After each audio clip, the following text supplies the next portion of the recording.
In November 1922, a boy walked through the desert mountains of Egypt and discovered some ancient steps carved into the rock. Subsequently, this find became one of the world's largest and most significant archaeological discoveries. This step was part of Tutankhamun's untouched tomb. Archaeologists found about 5,000 ancient objects, including jewelry, fabrics, painted vases, and funeral masks. You've probably seen one of them. It has become one of the most recognizable attributes of ancient Egypt. More than 100 years have passed since then, and now humanity has finally become close to another large-scale discovery, the Tomb of Cleopatra. This queen was the last active ruler of the Ptolemaic Kingdom of Egypt, who sat on the throne from 51 to 30 BCE. There are many ancient records about Cleopatra, her reign, and her unusual personality, but until now, no one has discovered the secrets about her passing away in the burial place. So, one archaeologist, Dr. Kathleen Martinez, has been studying ancient records and temples around Alexandria for decades, and concluded that the tomb of the queen should be located under the ancient city of Taposiris Magna, founded in 280 BCE. It was a big city on the northern coast of Egypt, where tens of thousands of people were engaged in trade and industry, and it seems that Dr. Martinez's guesses turned out to be correct. She and a group of archaeologists have discovered a secret underground tunnel near Alexandria, with a length of about 0.8 miles. It was cut into the rock under Taposiris Magna's temple. During further excavations, they found many things that indicate Cleopatra's tomb lies in the tunnel's depths. It's also possible that she is buried there together with the Roman commander, Mark Antony. According to ancient records, Cleopatra and Mark Antony loved each other and together opposed the Roman Senate, which declared Antony a traitor. The fact that natural disasters have occurred on the territory of Taposiris Magna for thousands of years can complicate the excavations. Earthquakes and floods destroyed the city and possibly flooded its underground tunnels. But archaeologists hope the ancient tomb remains untouched, and that it hides many treasures and records about the royal life of ancient Egypt during the reign of the last dynasty. There's a chance that excavations will go underwater and in the mud. This will require much time and funding, but archaeologists are sure it's worth it. Anyway, it's too early to say that Cleopatra is really buried there, but scientists have found many things in the tunnel that confirm this, including clay pots, dozens of coins with the image of Cleopatra and Alexander the Great, as well as a bust with the image of the Egyptian queen. Cleopatra is still one of the most popular personalities in Egypt, on an equal footing with Ramesses III and Tutankhamun. She inspired many films, paintings, and books, but what made her so popular? She became famous for her inconsistency. She was a beautiful, intelligent ruler who pulled Egypt out of the crisis and made it a prosperous power. Medieval Arabic texts say she knew chemistry, mathematics, and philosophy, and may have written several scientific books. She knew several languages and had excellent diplomatic skills. At the same time, there are many legends that she was a femme fatale who drove many men crazy. However, there's no evidence that her beauty was incomparable. The image of a stunning model was created by Hollywood when it made several films where famous actresses performed the role of Cleopatra. And the Roman Emperor Octavian, the adopted son of Julius Caesar, specially created the image of Cleopatra as an insidious seductress because he was her enemy. Even though she was born in Egypt, Cleopatra wasn't an Egyptian. Her ancestors were Greeks, among whom was one of the generals of Alexander the Great. However, the people of Egypt loved her. She learned the language and was very sensitive to the traditions of this country. She knew the history, mentality, and customs of ancient Egypt well. She raised the level of its economy and strengthened its status as a world power. Much of this was made possible thanks to her cunning and impressiveness. She loved theatrical performances and lavish celebrations. She knew how to surprise people and put on a show. But behind the exterior image of a luxury lover was an intelligent and calculating ruler. Ancient Egypt was a rich, luxurious country, and Cleopatra did everything to increase its wealth and strengthen its position in the international arena. For example, she was once in conflict with her brother Ptolemy the 13th Odd. The queen knew that she wouldn't be able to resist him, so she decided to attract Julius Caesar to their side. The Roman emperor arrived in Alexandria, where Cleopatra wanted to meet him, but Ptolemy knew about her plans and was about to prevent her from coming to Caesar. Then, instead of a rich and noisy arrival, Cleopatra decided to make her visit inconspicuous. She wrapped herself in a carpet or linen bag the emperor's servants carried into Caesar's private chambers. Cleopatra emerged from the carpet and impressed the Roman emperor with her beauty and determination. As a result, they fell in love with each other and became close allies. After some time, she impressed another influential Roman for diplomatic purposes. She arrived to meet Mark Antony on a golden barge with purple sails and silver oars. Cleopatra was dressed in the image of Aphrodite and sat under a magnificent canopy. Her servants dressed like cupids and were blowing her fan and burning incense. But Cleopatra created such a show for a reason. She knew that Antony revered Greek mythology and considered himself the embodiment of Dionysus. As a result, he was so impressed with this woman that he ended up marrying her. Cleopatra defended her crown, strengthened her alliance with Rome, and bore Antony 3 children. In Egypt, they threw big parties and enjoyed wealth with power. However, the relationship of a high-ranking official with the Egyptian queen caused a scandal in Rome. Octavian was Antony's primary opponent in the struggle for power, so he exploited the situation to darken the competitor's reputation. He used propaganda to make Cleopatra an insidious seductress in the eyes of Roman citizens. He accused Antony of succumbing to her charms. The Roman Senate supported Octavian and declared Cleopatra an enemy. In 33 BCE, this conflict reached a high point when Antony's navy clashed with Octavian's fleet. The latter won and forced his enemy to flee to Egypt with Cleopatra. According to some records, they took refuge near Alexandria. Pursued by the Romans, they hid in one of Cleopatra's palaces and met their end. Some legends say that Cleopatra was an expert in poisons. She provoked a venomous snake, a viper or an Egyptian cobra, to bite her. Also, according to another legend, she pricked herself with a poisonous needle. There's a theory that Cleopatra always carried an ampule with poison inside her hairbrush. And when she was cornered, she soaked the needle with this poison and pricked herself. None of this can be said for sure. Scientists are still trying to find out the truth. Perhaps when they reach Cleopatra's tomb, the world will get more answers about her tragic fate. She is considered the last ruler of Egypt. After her passing, Octavian plundered her palaces and temples and returned to Rome, where he became the main emperor. He successfully ruled the country and expanded its borders. His reign ended when he turned 75. World history would have looked different if Cleopatra and Mark Antony hadn't lost that naval battle. By the way, did you know that more time has passed between Cleopatra's reign and Neil Armstrong's flight to the moon than between the reign of the Egyptian queen and the construction of the Great Pyramid of Giza? Armstrong took a step on the Earth satellite in 1969, 38 years after the birth of Cleopatra. And the construction of the pyramid took place in 2560 BCE. Imagine how long the history of ancient Egypt is. Cleopatra is closer to us in time than to the pyramids. Researchers have found almost 1,000 previously hidden Maya settlements in the tropical lowlands of what is now northern Guatemala.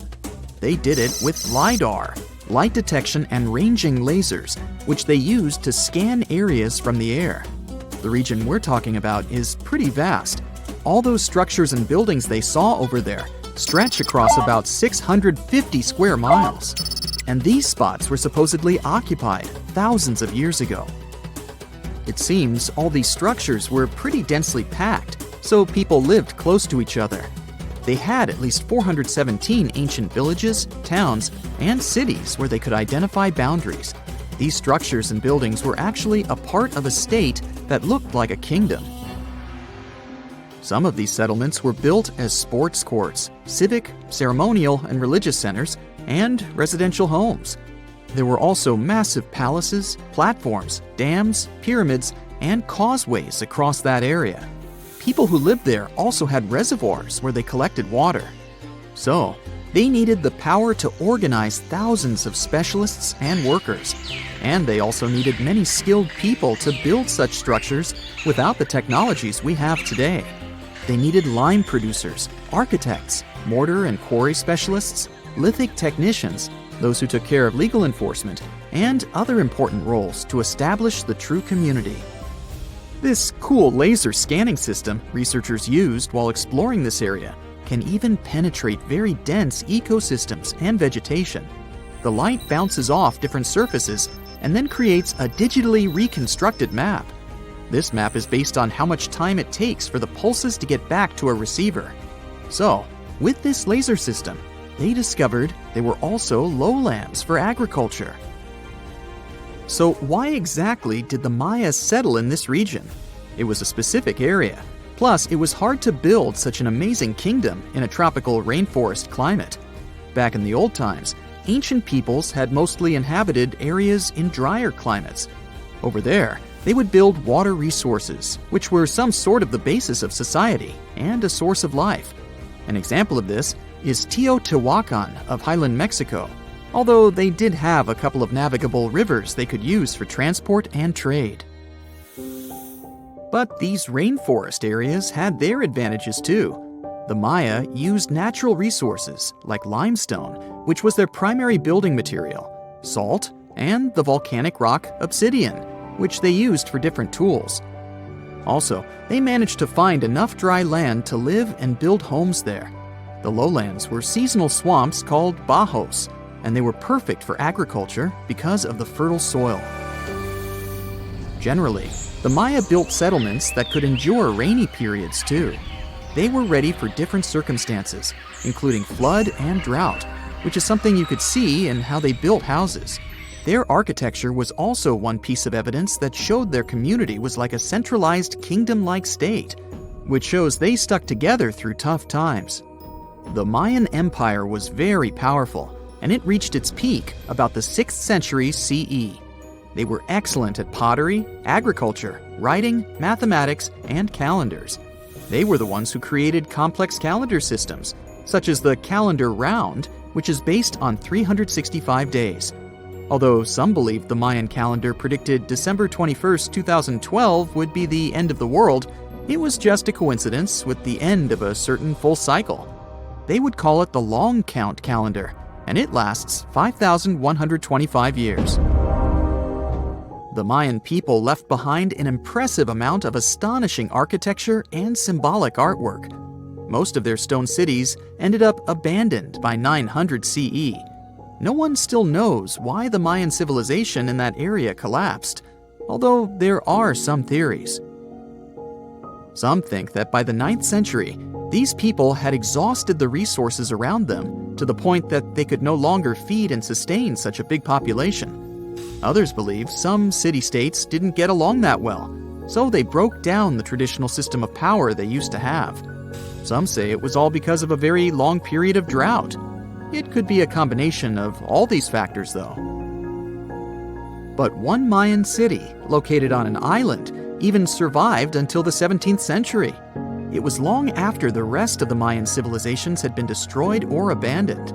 If you're a traveler, you might know the town by its modern name, Flores. Scientists believe about 2,000 people lived there. The earliest Maya people were farmers.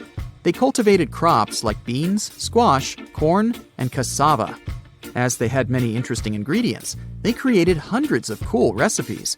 Many of those are still present even today. For example, in modern Mexican cooking. And especially popular are papayas, cacao, avocados, squash, pineapples, chili peppers, beans, and so on. Even though the Maya mostly practiced a kind of primitive type of slash-and-burn agriculture, there is also evidence of them using some more advanced farming methods, like terracing and irrigation. And they were big chocolate lovers. More than 3,500 years ago, the Olmecs of Mesoamerica probably turned out to be the first to realize that it takes some work for us to get such a cool thing as chocolate. But the Maya were the ones who turned it into a true form of art. Scientists found out about it when they found cacao in Mayan pottery. Their chocolate would be mixed with honey, water, cornmeal, and chili peppers. That's how you get a spicy, savory hot chocolate beverage you can try even today in Mexico and Central America. Also, they used written language in their books. Their paper was made from fig tree bark, and using strips of that paper, they created a large library of books. Books made of this material are called codices, and 4 of these can still be found today. Sadly, many books were lost over time because of the humid climate or some human factors. The classic Maya built a bunch of palaces and temples that had a stepped pyramid shape. They decorated them with inscriptions and reliefs, which have earned them the reputation of being incredible artists of Mesoamerica.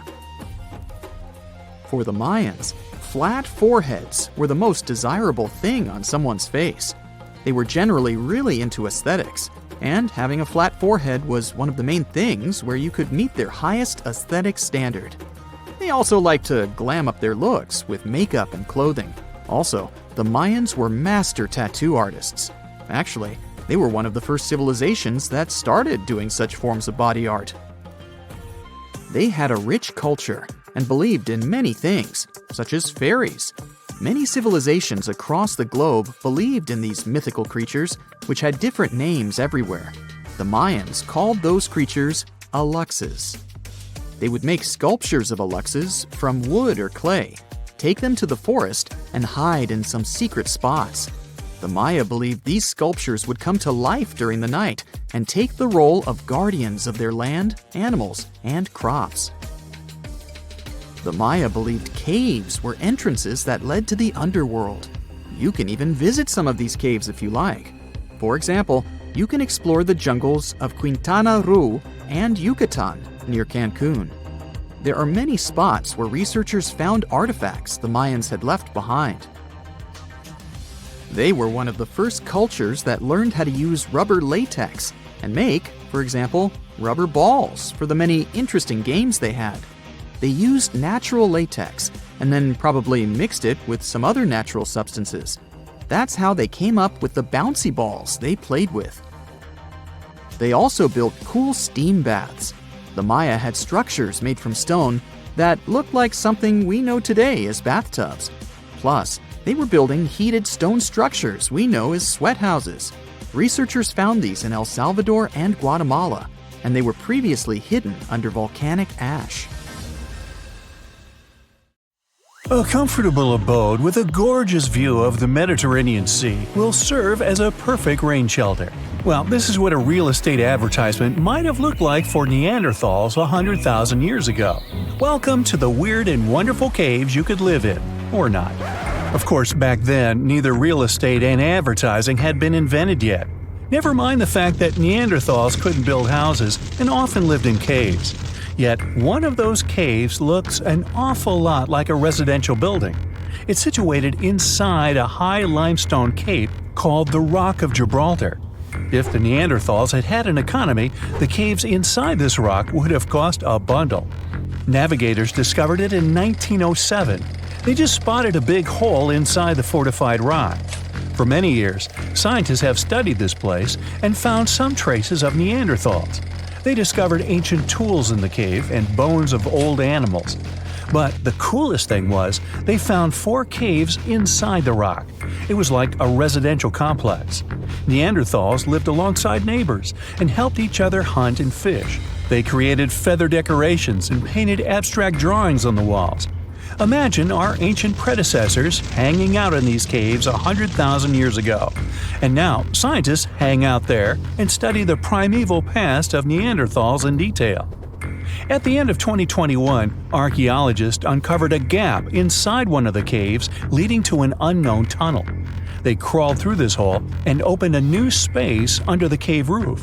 This place has been closed off from the outside world for over 40,000 years.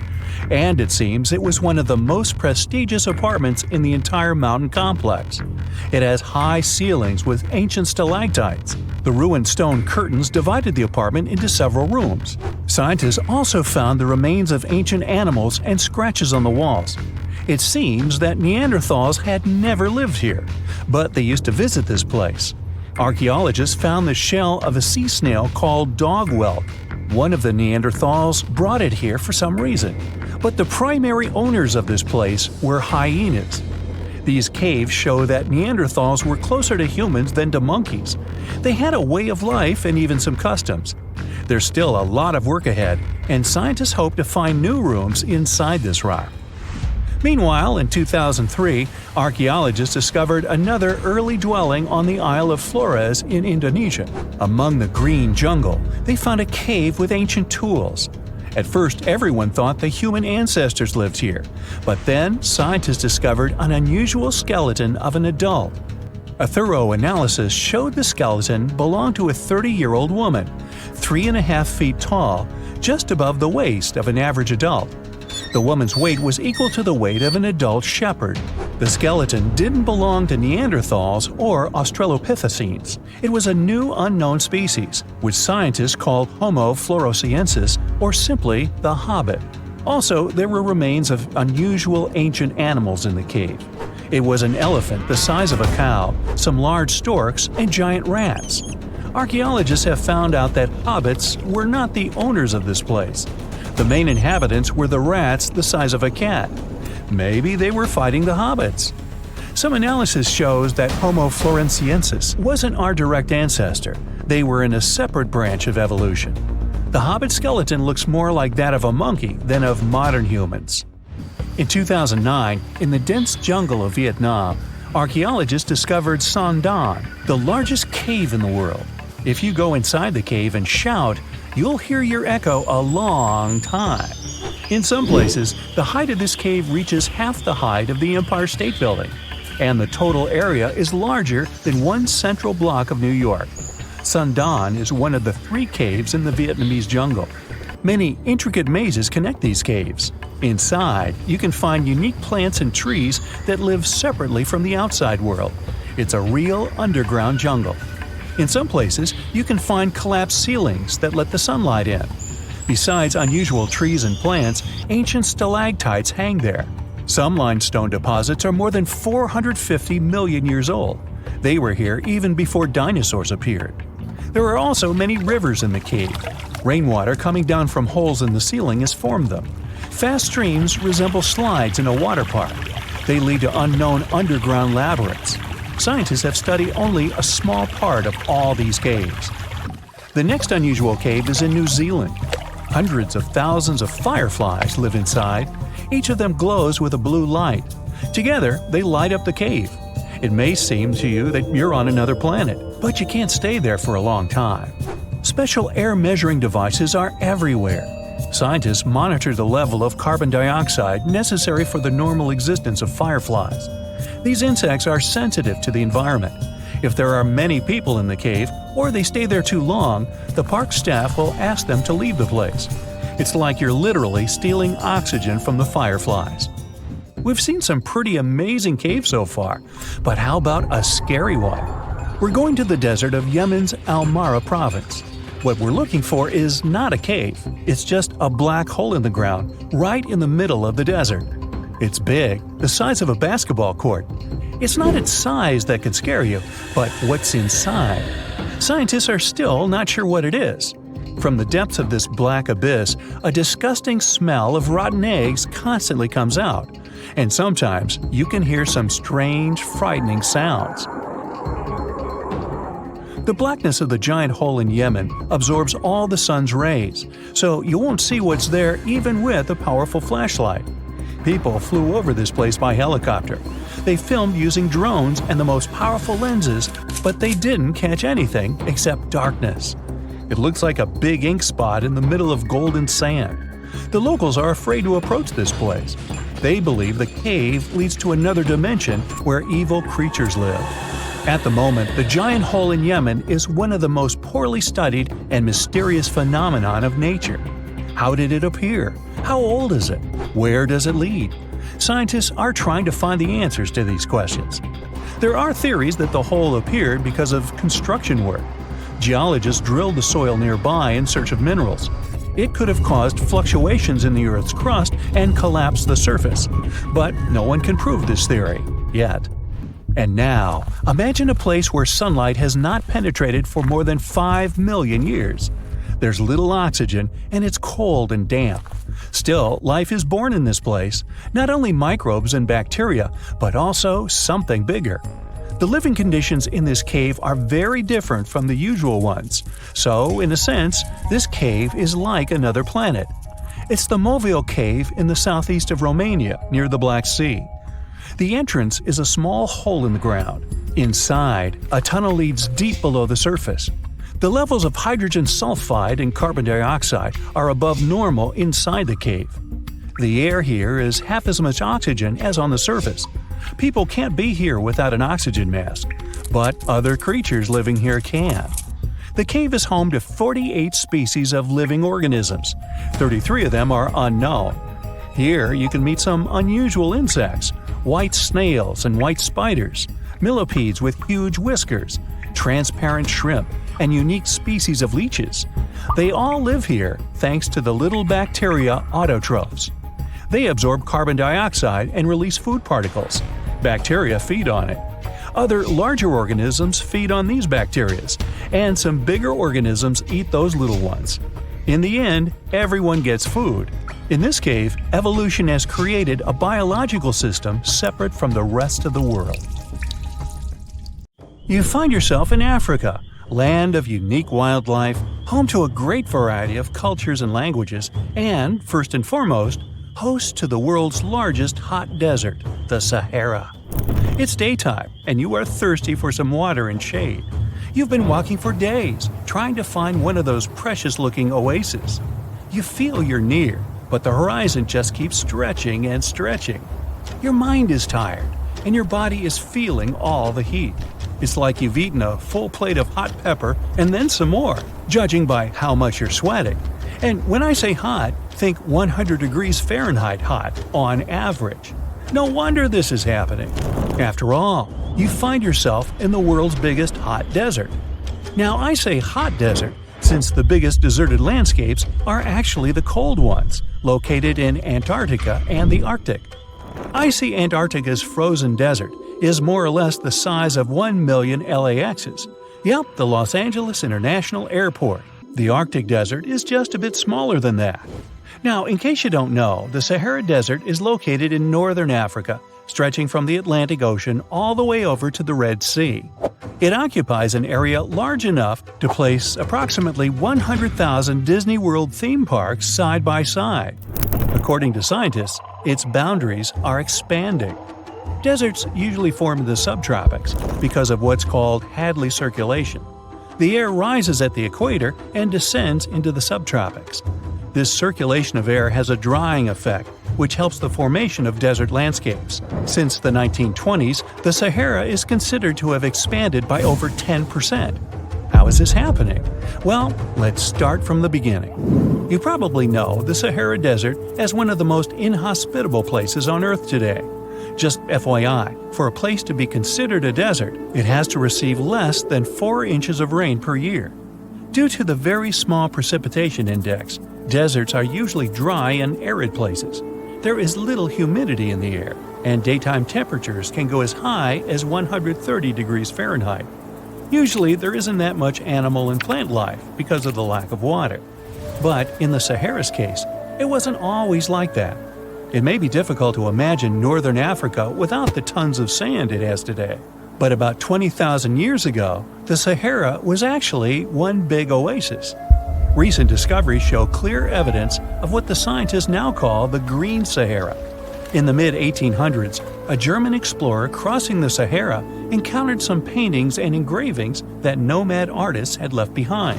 What he saw in those paintings looked nothing like his actual surroundings. Instead of an arid landscape with only camels and desert vegetation, the rock paintings depicted jungle animals like giraffes and hippos. There were even images of livestock and grazing animals such as cattle and sheep, something that seems impossible for modern-day Sahara. Artists usually draw what they see around them, so this finding really intrigued the German explorer. The drawings were so detailed that the artists must have had close contact with those animals. You can find this rock art spread out in the northern part of the African continent, from Western Sahara to Saudi Arabia. Geologists soon took a keen interest in this and found the first clues to what this could mean. They have been able to confirm that, in fact, northern Africa was once much wetter.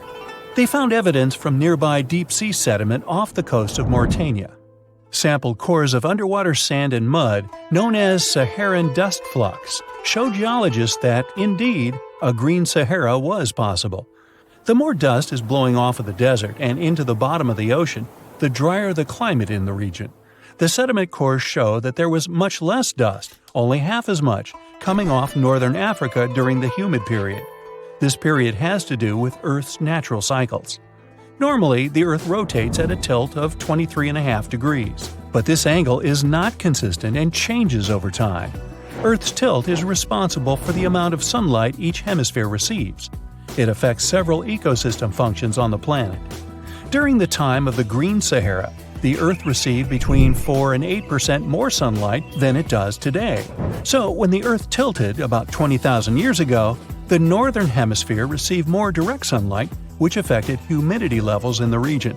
As the northern hemisphere got warmer, this affected monsoon activity, more specifically, the West African monsoon. Monsoons are wind systems that affect a region's rainfall index and humidity levels. As a part of the globe gets warmer, it allows for more air to rise. It combines with the wind to draw moisture up into the atmosphere. Little by little, northern Africa also became wetter. The increased moisture made the Sahara so wet that there were actual bodies of water in the region. As vegetation grew, the plants held onto moisture better than bare sand could. There is evidence of natural basins throughout the Sahara and lakes so big they would fit all of the U.S.'s Great Lakes inside of them. Archaeologists uncovered evidence of vibrant societies in what are now arid areas. It looks like ancient cultures were able to take full advantage of the African humid period. According to researchers, the human population peaked across the Sahara about 9,000 years ago. There are traces of fireplaces, hunting tools, fishhooks, and even mounds of fish bones. Records show that there have been over 230 green periods over the span of 8 million years. Solar radiation is always changing due to natural orbital cycles. That's why Earth will most certainly see another green Sahara moment. It might be thousands of years from now, but it will happen. The same way the Sahara turns green, it turns yellow again. Let's put it like that. All it takes is a significant axial tilt and a few years of readjusting. However, another phenomenon is calling the attention of scientists now.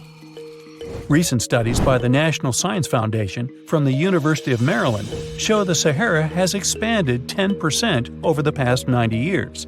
This phenomenon is called desertification, which literally means fertile land turning into desert land. The Sahara Desert is now advancing into the semi-arid region of Sahel. In 1950, this region was home to 31 million people. Today, its population is over 100 million people.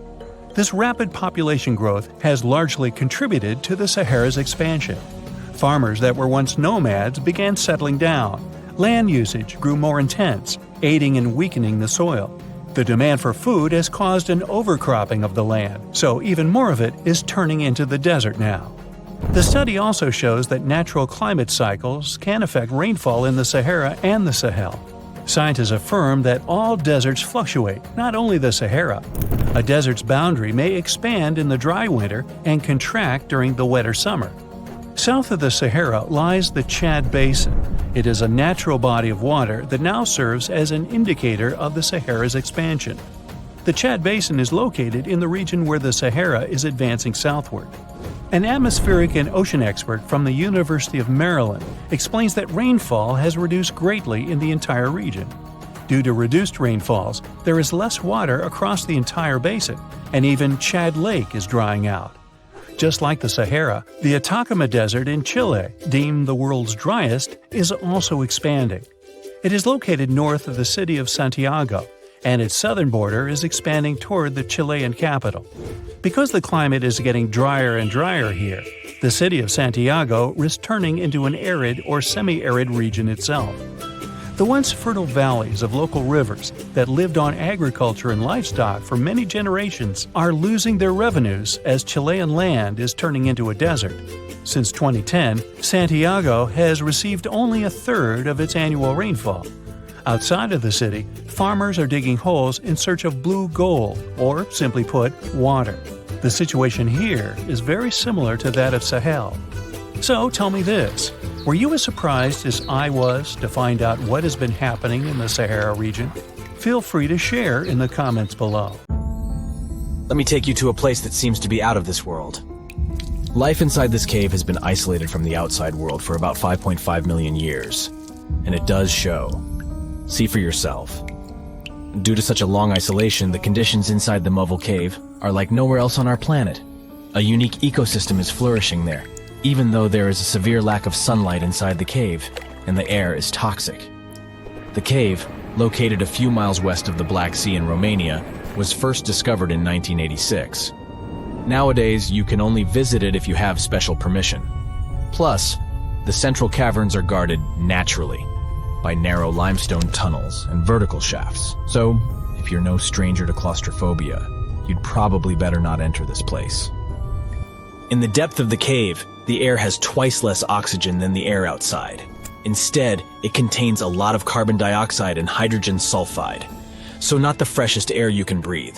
It's also pitch black inside the cavern. But despite, or should I say thanks to, this cocktail of extremely harsh conditions, the site is a true goldmine for biologists. Shockingly, life seems to be booming here. In a 1996 study, scientists identified 48 species, and 33 of them were unique to the cave. Most of the creatures inhabiting the cave are tiny, with long limbs and antennae that help them navigate in the dark. They have no vision and lack pigment, and it makes sense. Why would you need to be able to see if you live in total darkness? And why would you need to be pretty and colorful with no one to see you? Now, I'm going to take you to another cave. It's no less amazing, but looks very different.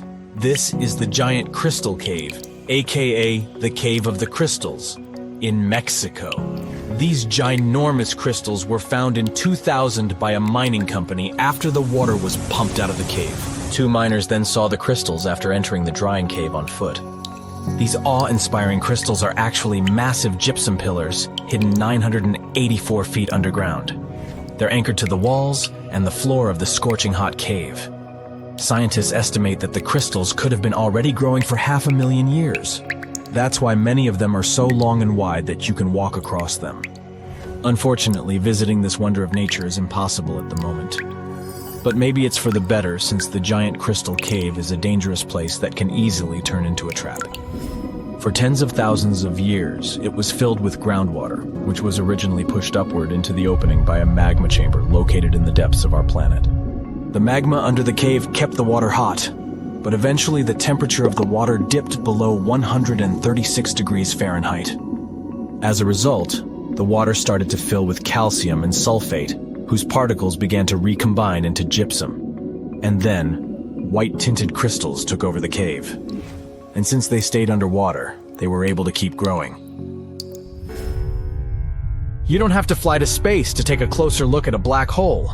Scientists have found something very similar to black holes in the southern Atlantic Ocean. A black hole has such an enormous gravitational pull that once something gets pulled inside, it doesn't have any chance to escape. Even light can't get out of a black hole. But ocean black holes seem to be almost as powerful as their space relatives. But instead of catching the light, they do the same with water. Ocean eddies are massive whirlpools that spin against the main current. They usually swirl billions of tons of water, and most of them are larger than a city. These whirlpools are so powerful that nothing trapped by them can escape. But the scariest thing is that you might not even notice heading into one of them. These things are so huge that you won't spot their boundaries until it's too late. When scientists started exploring ocean vortices with the help of satellites, they discovered the borders of several eddies. After that, they managed to prove that, mathematically, these whirlpools are the same as mysterious black holes in space. Massive eddies are surrounded by super-tight barriers where fluid moves in closed loops.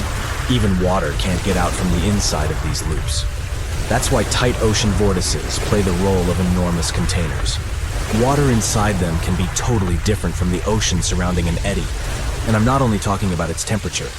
The salt content inside and outside a whirlpool often differs as well. On the thin Curonian spit splitting the Baltic Sea from the Curonian Lagoon, there is one of the most bizarre places on Earth. Locals call this area the Dancing Forest because pine trees in this forest have shockingly unusual shapes. They twist in spirals and circles along the ground. There are some theories why it could be happening, of course. Some people claim that huge amounts of positive and negative energies once clashed in that spot. More down-to-earth individuals believe that the reason is geological. Sandy soil in the area is too unstable to hold trees growing upright. The most popular is the idea that strong winds blowing from the water influence the shape of the trees. In any case, experts haven't come to the final conclusion yet. Look at these underwater crop circles. For the first time, they were spotted in 1995, close to southern Japan's coast. Local divers called these 7 feet wide structures mystery circles. The enigma had been plaguing many minds for almost 16 years until the culprit was finally caught. Imagine the researchers' surprise when it turned out to be a male pufferfish. The fish needs a bit more than a week to build one circle, and the aesthetics are obviously crucial. A male is swimming inside the circle, digging valleys in the sand with its fins. But that's not all. The fish also use shells and corals to decorate particular parts of their circles. This whole build-a-circle thing has a practical purpose as well. The way a male fish swims pushes the sand toward the center of the circle and creates a mound which later serves as a nest. The next mystery on our list is in the Caribbean. Just off the coast of Belize, there's a giant sinkhole. That's the Great Blue Hole. It's about 1,000 feet across and more than 400 feet deep. Once, a long time ago, this hole was a cave. But then rising waters filled it, making it collapse in on itself. The deeper you'll descend into the Great Hole's crystalline waters, the darker it will become. You'll see tons of stalactite-filled caves there, but entering them is extremely dangerous, unless you want to get hopelessly lost. Once you reach a depth of 50 feet, you'll notice that the water is shimmering. That's the invisible line dividing the sinkhole's salty top from the freshwater abyss. You might want to turn back right now. Who knows what you might come across in the murky depths. There was an old Amazonian legend that told about the river that was so hot that it boiled. And it was believed to be just a legend until Peruvian geoscientist Andres Russo questioned if the river could be real. All experts denied such a possibility. After all, hot rivers do exist, but only in the areas where there are volcanoes. As for the part of the country mentioned in the legend, there are no volcanoes in that region. But Andres Russo was too dedicated to give up. And in 2011, he finally located the river from the legends. The water in it was indeed steaming hot. Its temperature was 186 degrees Fahrenheit, not boiling, but pretty close to this point. But what shocked the researcher the most was the size of the river. One could think that the almost boiling water was the result of the activity of an underwater hot spring. But thermal pools are always small, while the river is 20 feet deep and flows for almost 4 miles. This is the only river of its kind on our planet. We've all heard of the Sahara. Sure you have. It's the largest hot desert on the planet. A sea of sand covering an area larger than the contiguous United States. But have you ever wondered what lies beneath the sand dunes? To answer this question, we must travel deep into the past of our blue planet. Up until some 6,000 years ago, the Sahara was grassland. Humans were around at this time, not me, spreading agriculture around the planet. In the north of Africa, the color green dominated. Plenty of rainfall meant that there were lakes, rivers, pastures, and even forests. A completely different image of the Sahara from the barren landscape of today. But then the climate started to shift. The region became parched, and the vegetation started disappearing. The wind did the rest. It took away the fine sediment after there were no plant roots to hold the ground together. Give it a couple thousands of years, and you get a familiar image of the Sahara. Sand and rocks stretching as far as the eye can see. But when it comes to volume, only a quarter of the Sahara is actually sand. The yellow sands of the Sahara are just one part of the story. The desert has many other features, such as gravel plains, salt flats, and plateaus. Makes you think if we understand the word desert correctly. For people who study such terrains, geologists, there is only one condition for defining a desert: precipitation. If an area gets little or no rain, then it's considered a desert. The Sahara certainly fits the bill. Its average annual rainfall is just 3 inches. Compare that to the nearly 45 inches a year in New York. When we look at precipitation, this sandy desert is only the 3rd largest in the world. Number 1 and 2 are Antarctica and the Arctic. They are larger than the Sahara by millions of square miles. It sounds odd, but there is more than one type of desert. The first 2 are polar deserts, while the Sahara is a subtropical desert. But the difference in air temperature are staggering. In Antarctica's interior, temperatures plummet to minus 76 degrees Fahrenheit. Compare that to the highest temperature on record in the Sahara of 136 degrees Fahrenheit. But this desert has a cool side. At night, the temperature is roughly the same as the average yearly temperature in Denmark. This hot and cold roller coaster makes it hard to choose the right outfit when venturing into the Sahara. And what about the sand? How deep is it actually? The depth varies between 70 and 140 feet. That's not too deep.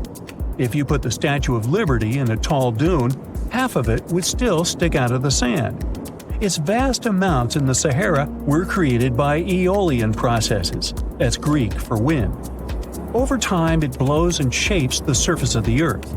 In dry areas with sparse vegetation, winds erode the ground much faster. That's what happened in North Africa. Under all that sand is the bedrock and cracked clay. If you started digging, you would find the same everywhere on the planet, with one important difference. There is some type of soil covering the bedrock. This is not the case in the Sahara. Because of the arid climate and a lack of vegetation, sand covers the ground below.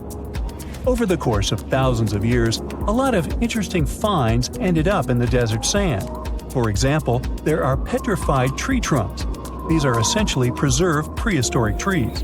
They date back to the time when the region was lush green.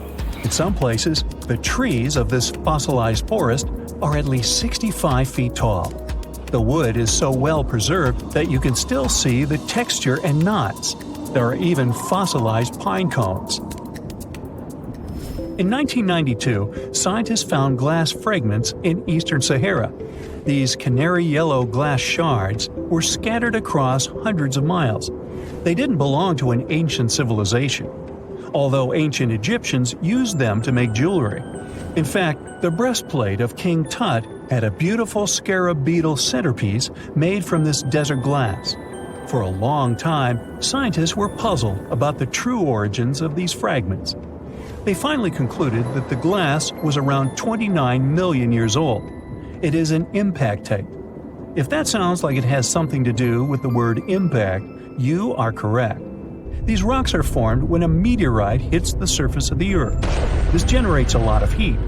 Scientists estimate that the temperature needed to melt this mineral was close to 3,000 degrees Fahrenheit. Apart from the regular fine-grained sand, we also have melted sand in the Sahara. But the desert conceals other unlikely artifacts. Shark teeth are a common find in Morocco, which sits in the western part of the Sahara. What are the fossilized teeth of these marine predators doing in the middle of the desert? This part of the world looked entirely different millions of years ago. There was a sea cutting right through what is now a desert. The Trans-Saharan Seaway ran the length of present-day Algeria and Mali. It was around 165 feet deep. That was enough for all sorts of aquatic animals to inhabit it. Large catfish, sea snakes, and of course sharks lived in the area. British archaeologists even unearthed a turtle shell in Mali in the 1980s. For centuries, there was even an entire city hidden under the desert. Timgad was a Roman outpost constructed by the Emperor Trajan around the year 100 in the current era.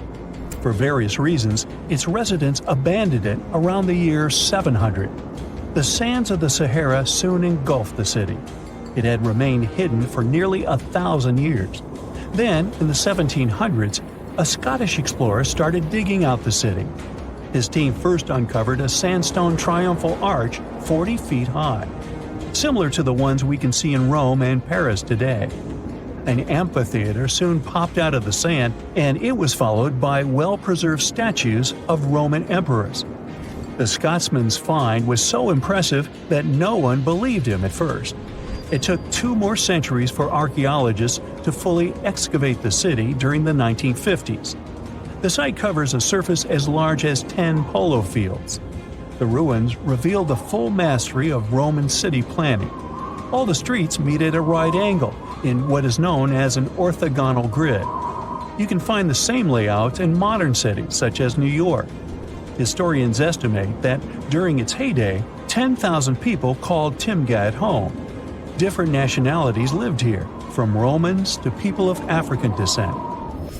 Today, more than 2.5 million people live in and around the Sahara. They are spread across 11 countries in total, and their living space is growing.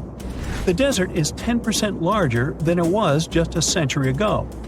This process doesn't involve sand pouring out of the Sahara. The ecosystems on the edges of the desert simply change over time. The wind blows the soil away and vegetation dwindles, the perfect conditions for the formation of a desert landscape. These changes are happening in the Sahel, a region south of the Sahara Desert. That's why the African countries have recently come together for a project called the Great Green Wall. The primary goal is to stop the desertification of the Sahel and hold back the sands of the Sahara. Their plan is ambitious and involves planting a wall of trees from the west to the east of the African continent. The proposed forest is not only going to be long, but wide as well. The Sahara and the Sahel share a historic bond. Since antiquity, camel caravans have been making the journey from Africa's Mediterranean coast in the north to the savannas in the south. The golden age of this trade kicked off in the 9th century. The perilous journey took several months to complete. The route was 2.5 times longer than the length of the Grand Canyon. Explorers still find evidence of these ancient caravans hidden away under the sands of the Sahara.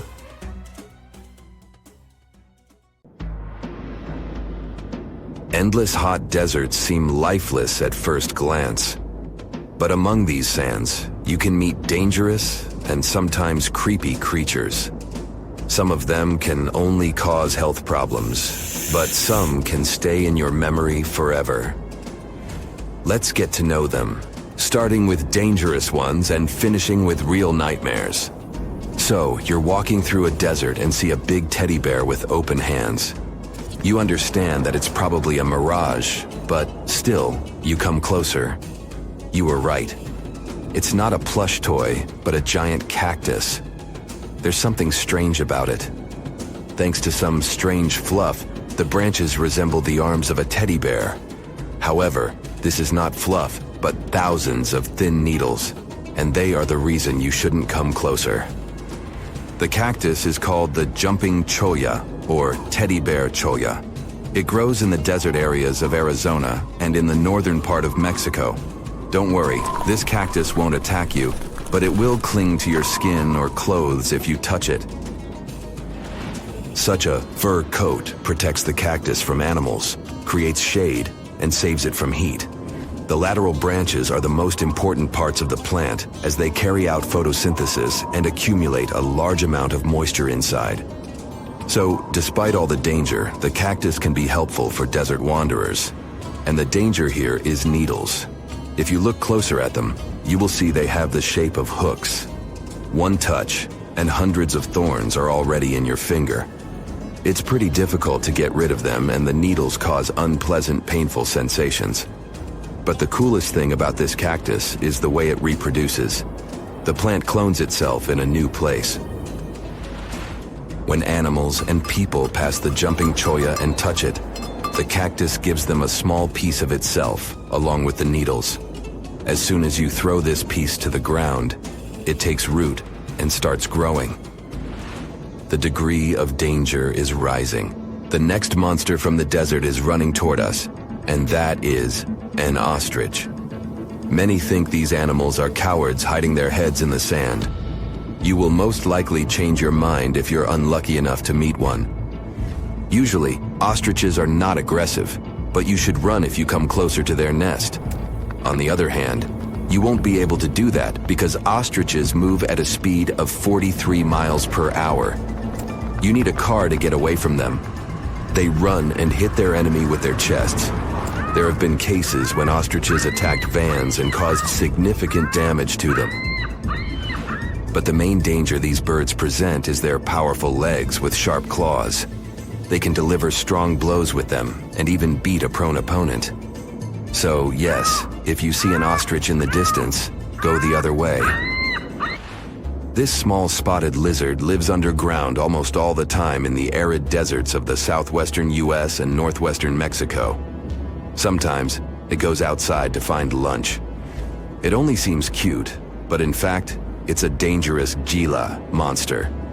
Its thick skin protects the reptile from hawks, coyotes, and other predators. But its main protection is its venom. Snakes and spiders inject their toxins using long, needle-like fangs. The Gila monster clamps down and chews the prey to spread the venom. And when it bites a person, it can keep its jaws closed for a long time. Getting rid of the animal is a tricky feat. People who have experienced the effects of the venom say it feels as if hot magma passes through the veins. Despite this, the lizard turned out to be useful for science. Doctors used its venom to create medicines for diabetes and obesity. The time has come. Now you're about to meet one of the creepiest creatures living in the desert. Be quiet and listen to the silence. Stand still. There's no one around. Suddenly, you hear some hissing coming from below. You lower your head and see it. A big yellow spider the size of a human palm with strong jaws and long legs hides in the shadow of your body. In horror, you run away from this monster, but it goes after you. It isn't easy to do it in this situation, but try to calm down. The creature isn't interested in you. It wants only your shadow to hide from the scorching sun. Anyway, it's better not to touch it. The powerful jaws of the camel spider can cause unpleasant sensations, to put it mildly. And, by the way, this creature isn't really a spider. Yeah, it belongs to the class of arachnids, but it's a separate species, Sulpagid. It likes to bite. It's fearless and pretty aggressive. The spider preys on insects, lizards, rodents, and small birds. It can also move at a speed of 10 miles per hour. For their small size, this is very fast. You need to be a professional athlete to run away from it. Most often, you can find camel spiders in the deserts of the Middle East, but they also live in Mexico and the southwestern US. These runners are nocturnal and try to avoid the sun during the day, so they are always hunting your shadow. By the way, they got their name because they often hide in the shadows of camels. You won't hide from them during the day, but they will also want to come after you at night, especially if you make a fire. Sulpugids always run to the light in the hope of eating something. Some species of these spiders make a hissing sound to scare their enemies away. Now, let's calm down for a second and leave the hot desert. We're going into the humid tropics of Tanzania. Under tree bark, fallen leaves, and in dark caves, you can meet one of the most terrifying creatures on Earth, a tailless whip scorpion. Imagine a big scorpion without a tail, with a flat body that looks like it has been pressed by something. It's similar to spiders, but has no venom glands and can't spin a web. This monster is silent and fast, but the scariest thing is its 2 front claws, twice as long as the creature itself. Any prey it catches will never escape. Life in a dark cave has spoiled its eyesight, so the whip scorpion tries to avoid sunlight. During molting, it climbs up to the ceiling and slowly comes out of its old skin. Imagine directing your flashlight there and seeing small cocoons out of which pale spiders with excessively long legs crawl. If you really meet it, be calm and slowly go away as far as possible. Be careful. The flat scorpion can crawl under your clothes in a second and bite you in the stomach. And that's not the worst part. Okay, this is a joke. This pretty guy is one of the shyest and most harmless creatures among spiders and scorpions. It's afraid of you and will never attack. Many consider it beautiful and keep whipped scorpions in glass terrariums. If you want such a pet, carefully watch it so that it doesn't run away from its house. If it happens, it will be pretty challenging to catch it again. In a matter of moments, it can get under your bed or go through gaps in the floor. Then it'll go to your neighbor's apartment through a ventilation system and scare people there. Okay, how about one more scorpion? It's not as creepy as the other creatures in this video, but it's the most venomous scorpion in the USA. This is the Arizona bark scorpion. The problem is that you can see it in the desert, in your home, or in the yard. These dangerous venomous beasts crawl into rooms and often sting people. One time is enough to cause pain, similar to a bee sting, but someone with an allergy may experience paralysis, breathing problems, and other health issues. So the Sahara Desert is so big that it covers 8% of the world's territory. It's bigger than the USA or China. Surprisingly, the Sahara is not the largest desert in the world. It is the third largest, behind Antarctica and the Arctic. But it is definitely the hottest one. Temperatures there reach 136 degrees Fahrenheit. This place has some of the most incredible sand dunes you've ever seen, towering up to 1,476 feet. But here's the kicker. There's a real risk that these dunes might continue to spread until they cover the entire world. Surprisingly, the influence of the Sahara Desert extends far beyond its borders. Its dust, carried by powerful winds, makes its way to the UK and across the European continent, particularly in winter. This dust, settling on the ground where it rains, is a familiar sight to those in the UK, often leaving a red residue on cars. This connection between the Sahara, England, and Europe serves as a stark reminder of the global reach of environmental phenomena. You might think this is not a big deal, but it could turn Europe into a desert, leaving its soil infertile and Europeans with no food. Soil is a fundamental aspect of human existence, just as crucial as clean water and air. Without it, we're left with nothing but a bleak and barren landscape. The Sahara Desert has already made its jump across the Mediterranean Sea, which is concerning and could change the landscape forever. 1/5 of Spain has already turned into a desert. The next victim is Italy, which also faces the problem of desertification. In fact, almost all European countries have the same issue. According to an expert, the land that has not changed for nearly 2,000 years will become mostly rock, and people living on this land will be gone. 60% of the soil in Moldova is gone, and the problem has expanded beyond the Black Sea. It has reached China and Mongolia, thousands of miles away from the Sahara Desert. All of this causes losses of $4 billion a year.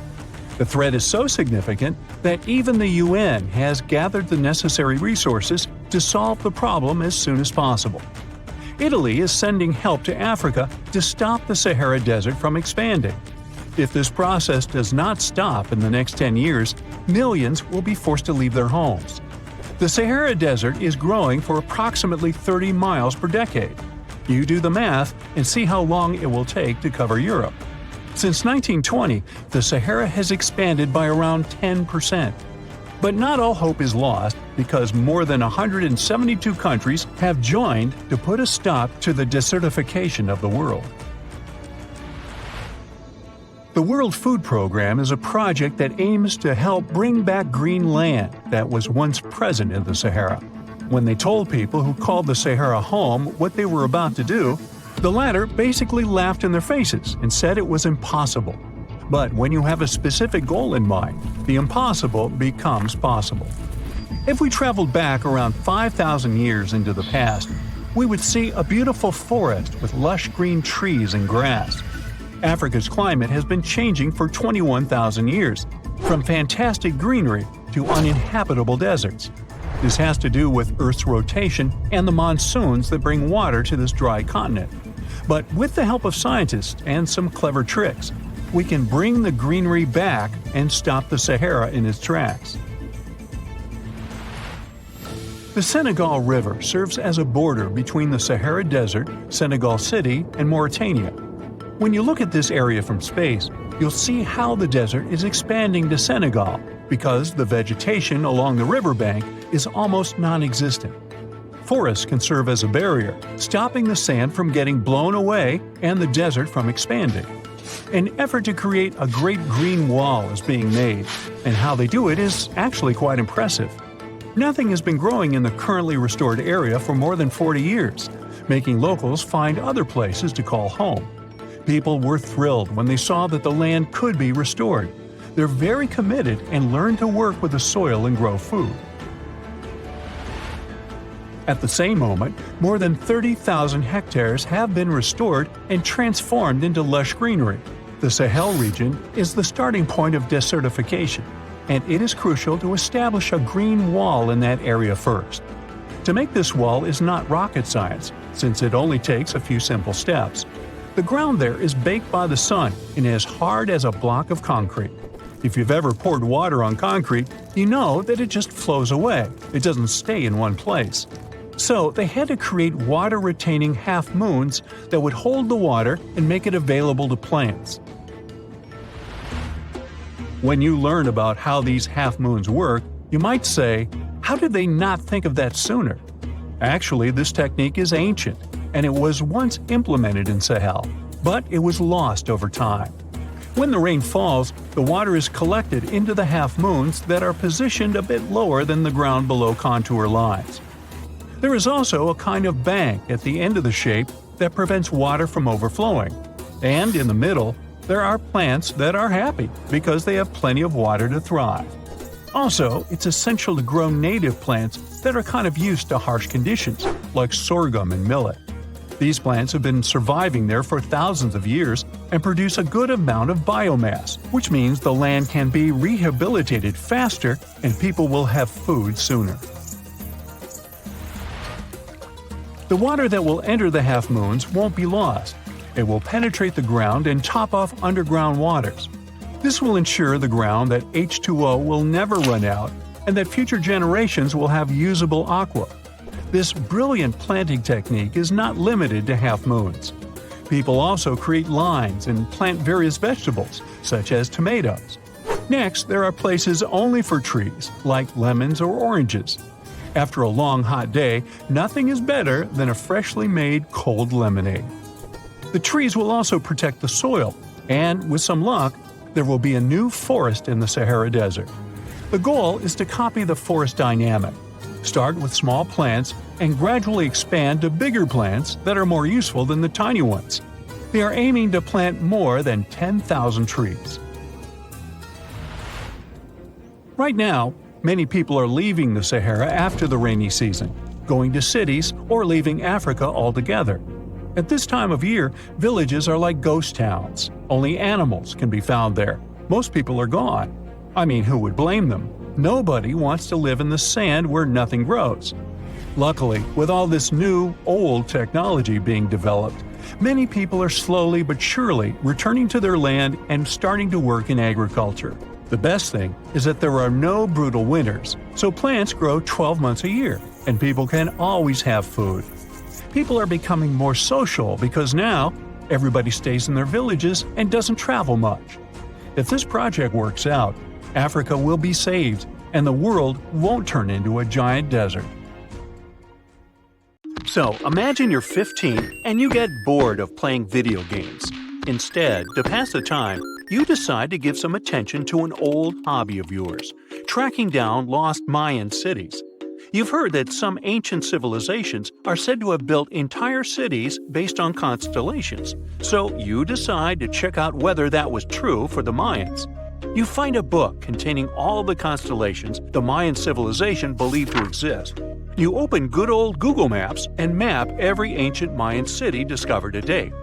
You start seeing that this information actually matches. And truly, the biggest ancient Mayan cities correspond to the brightest and biggest stars of the Mayan constellations. Okay, this is getting interesting. You manage to map out over 100 ancient cities when you suddenly notice something strange. There's an area in the Yucatan Peninsula in Mexico where archaeologists have unearthed 2 Mayan cities. But on the constellation map, there are 3 stars. Could this mean there is a long-lost city waiting to be discovered nearby? You might think this sounds too daydreaming, but the story is actually true. The previous account happened to a Canadian teenager named William Gaddery. The boy is known as a science genius and had even won an award for the constellation theory we presented just now. When he noticed that a 3rd city was missing from the 23rd constellation he was examining, he began to scour the internet for satellite pictures that could help him solve this mystery. He looked into images from NASA, JAXA, a Japan-based satellite company, and Google Earth. These images were still insufficient to answer his questions, so he reached out to a friend inside the Canadian Space Agency. His friend provided him with state-of-the-art satellite imagery that gave him the answer he was looking for. According to the images, there is a large square area right on the border of Mexico and Belize, which looks like the remains of a city. William took the images to a remote sensing expert known as Dr. Armand Larocque from the University of New Brunswick. They studied the images thoroughly and concluded that the area could be housing 30 buildings and even a large pyramid. The scientific and archaeological community went crazy with the 15-year-old's discovery. Could this really be true? Some background. Lost Mayan cities began to be unearthed in the mid-20th century. Since then, ruins from cities such as Tikal, Palenque, and Uxmal have been rediscovered. The Mayans were one of the biggest pre-Columbian civilizations living in the Americas. They began to settle in the area as early as 1500 BCE. Experts believe that, at its height, the Mayan civilization consisted of over 40 cities with a population of millions of people. That's a crowd. And their cities were pretty interesting. Their civilization spanned over Mexico's Yucatan Peninsula, Guatemala, and Belize. They survived mainly on agriculture, so they developed a complex irrigation system in most of their cities. They built a series of ceremonial buildings, pyramids, plazas, and even courts for ball games. The Mayans were keen pyramid builders, but they also developed an advanced astronomical system.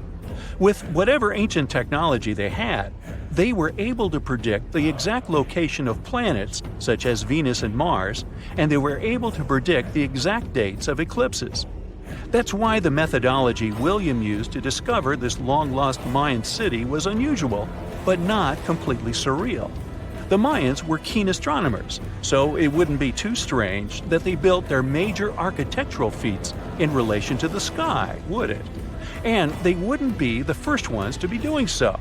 There is a famous fringe of Egyptology dedicated to studying how the Giza pyramids were built in perfect alignment with the Orion constellation, meaning that each pyramid was purposely built to align with one of the major stars of Orion's belt.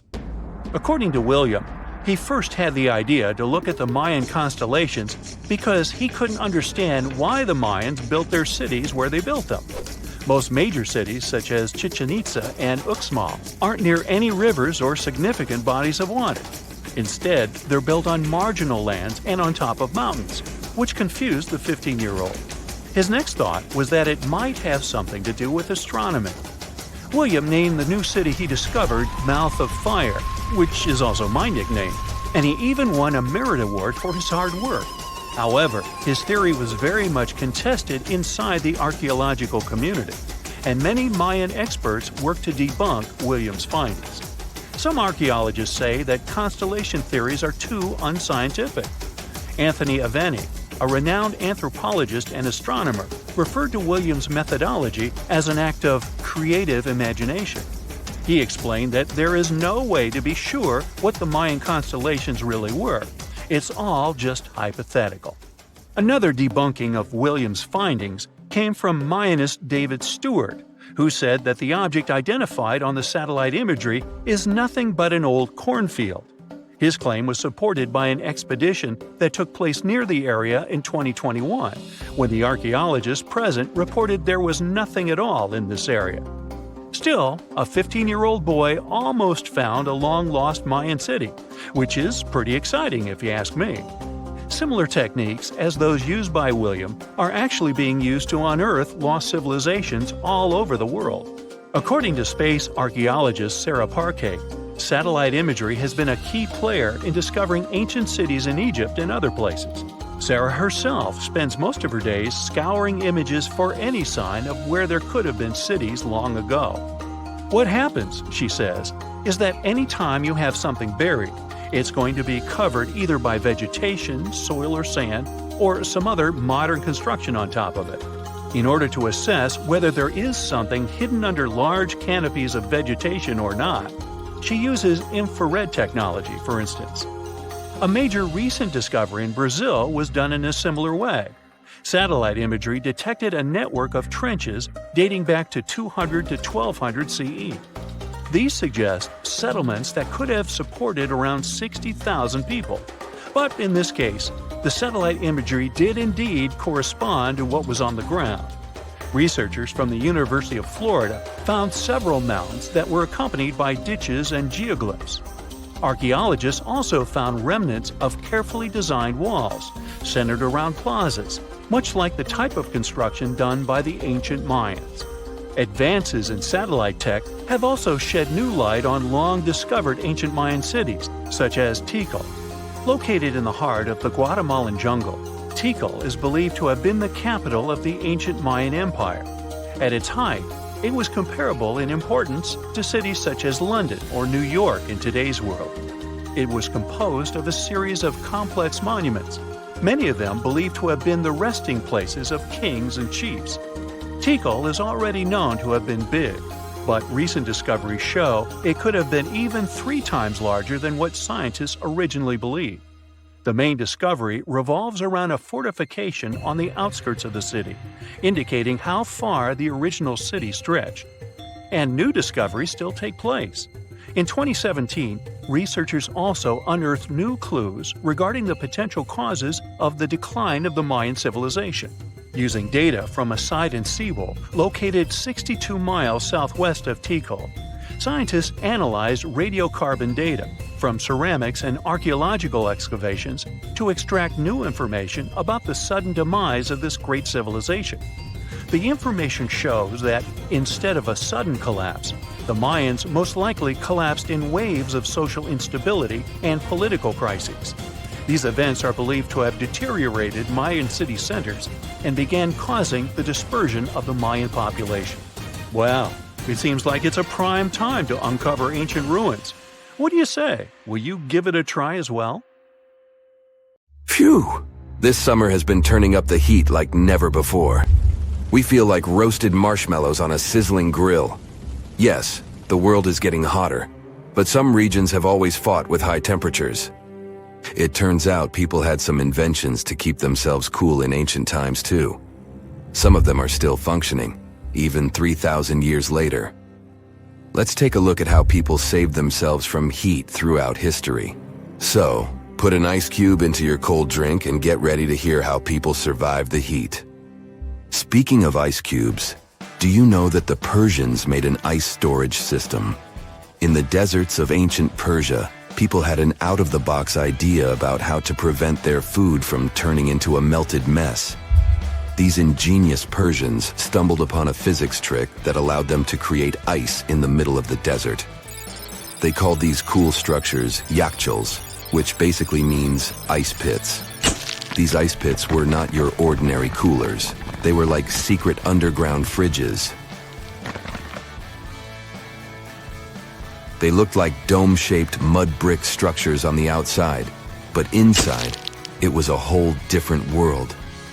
These ice pits had an evaporation cooler system that worked like magic. At night, when the desert cooled down, Persians made use of the radiative cooling effect. They set up cleverly designed trenches to hold thin layers of water. The water froze, defying the desert heat. Then there were underground square storage areas. The Persians collected the melting ice water from these cooled trenches, and during the night, they froze it again, making the most of the desert's natural chill. To add to the cooling effect, they built a wall to shade the storage areas from the hot midday sun. And that's not all. They had this fantastic wind-catching contraption called a badger that caught the breeze and directed it right into the ice pits. Fresh air plus ice. Cool breeze. A winning combo. They even had intricate water channels called qanats to bring water to the ice pits and homes all the way from the nearby mountains. As time passed, these yakhchols faded into history and modern technology took over. But hey, there's good news too. Some awesome folks in Iran are restoring these ancient coolers. So, if you ever find yourself in the desert, don't forget to pay a visit to these marvelous places and witness the genius of the ancient Persians firsthand. Now, I want to focus more on the wind catchers because they don't just help make ice cubes. They actually function as a cooling system as well. Back in the day, those clever architectural wonders were all the rage in places like Persia, modern-day Iran, Egypt, and the Middle East. Imagine tower-like structures with openings at various levels strategically placed to harness the power of nature's breeze. These openings were like magical portals for the wind.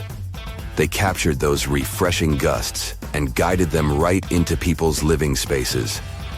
Basically, they were natural air conditioners. The breeze would gracefully flow downward, cooling the ground as it danced through the building. The secret sauce lies in the details: the tower's height, the number of sides, the openings, and the positioning of the interior blades. Everything plays its role in how efficiently the wind towers work out. Thanks to these wind catchers, ancient societies could enjoy comfy indoor temperatures without sweating. Can you imagine living in those times? Feeling the gentle breeze whisking through your home, keeping you feeling fresh and chilled out? The Persians are often credited for inventing these awesome wind catchers. But hey, don't forget about Egypt. There, you can find traces of similar structures dating all the way back to 1300 BCE.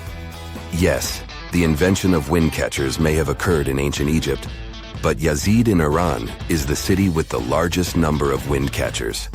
People wouldn't have been able to live there without these ancient ACs because there was almost no rain in the area throughout the year. Now, let's look at these perforated double-skinned exteriors. Imagine dressing up a building with a fancy perforated screen. It's like giving its exterior a stylish makeover while keeping things chill inside. This genius technique, firstly, scatters the natural daylight, so no harsh sunbeams to blind you. The screen also offers shade like a pro, giving the building's interior a much-needed break from the blazing sun. Think of it as a natural sun hat for your home. Placing this screen about 4 feet away from the outer walls creates a breezy, dreamy hallway for fresh air circulation. And hey, they add a touch of elegance to the building too. These structures are sometimes called jali. Jaipur, India, for example, has an average daytime temperature of about 100 degrees Fahrenheit. So these structures are lifesavers. Jalis come in various forms, crafted from cement, earth, and wood. It's a cultural symbol deeply embedded in Indian architecture. You can find its captivating presence in iconic historical buildings like the majestic Taj Mahal and the Grand Red Fort in Delhi. But hey, it's not just a thing of the past.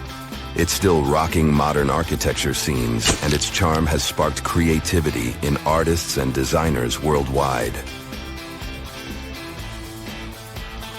It adorns the building's exterior, its cross-section showing a larger opening on the outside and a smaller one on the inside.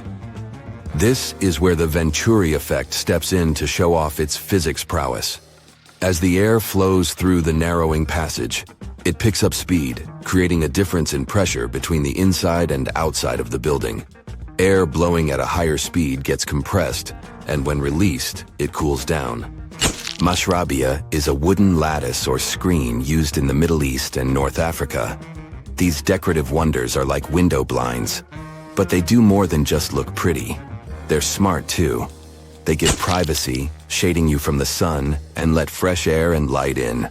Some people also add clay pots filled with water, sand, or damp straw to their designs. As hot air breezes through the holes, it also passes through the pot's porous surface. The moisture inside evaporates, cooling the air. This is a perfect low-cost technique for hot and dry climates. It's eco-friendly, and there's no need for electricity. Now, let's fast forward to today. Designers are getting creative, mixing traditional wisdom with modern tech. At the Al Bahar Towers in Abu Dhabi, they've got it too.